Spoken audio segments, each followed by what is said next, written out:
the Upriver Crawfish, bringing you another update on the Ethiopian war. This is your host, Sankar.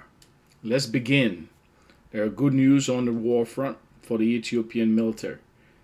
Uh, let's start off with the whole of Ethiopia. Let me give you an orientation. This is Ethiopia. The conflict is around this area. And let's fly in. This is Addis Ababa. Everywhere you see in the pink areas, those are areas controlled by the Ethiopian National Defense Forces, Ethiopian government. The gray area is Tigray. These deeper gray areas are the government forces blocking off the borders in Tigray. This area in green is the area the TPLF have pushed outside of Tigray.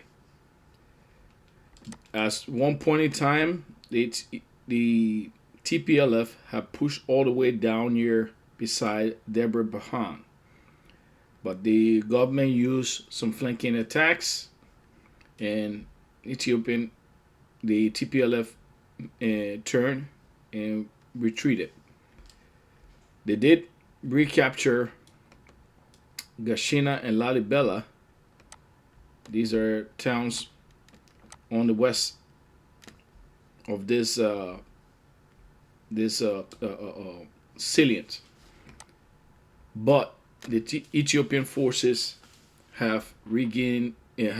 This is only because the Ethiopian forces had them blocked off in a cauldron.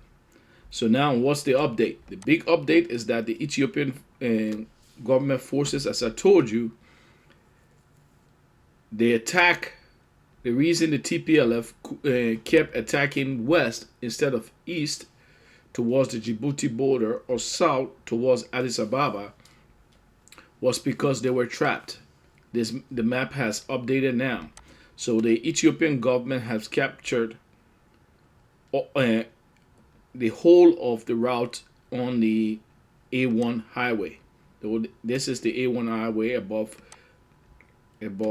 Kobo. This highway is Woldiya Mekelle route. It goes straight to Mekelle in the Tigrayan region, the capital of Tigray. So the Ethiopian forces, as I update you guys, they captured Kobo the other day and they captured Mursa. But now they have captured all of that route. So you have TPLF on the west side of that route. They have another big town that the Ethiopian forces were fighting for was Woldiya. That was one of the biggest towns that they were fighting for. The Ethiopian forces had come from the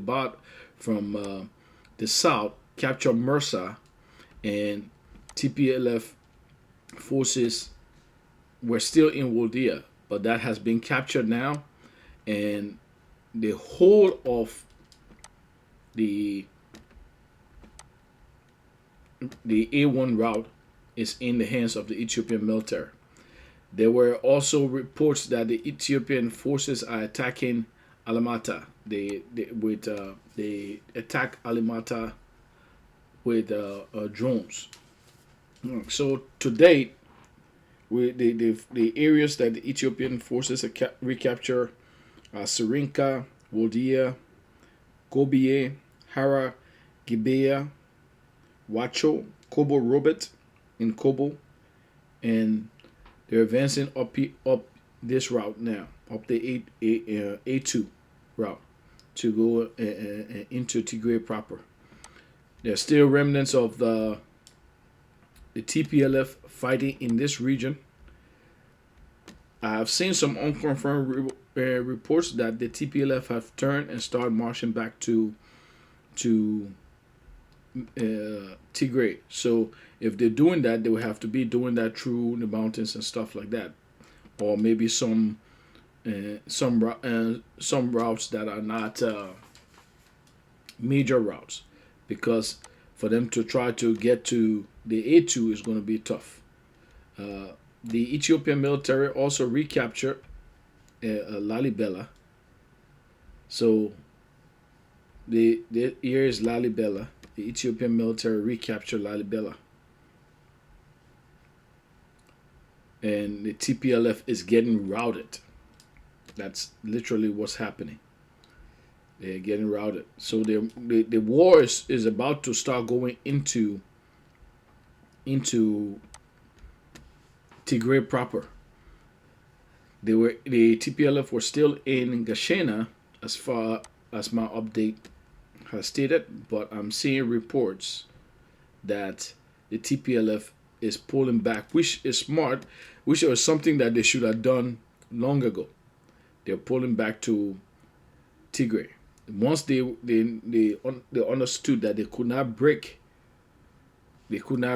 these flanking attacks they should have pulled back immediately to Tigray to fight proper. Now, the lot of men that they lost in this salient,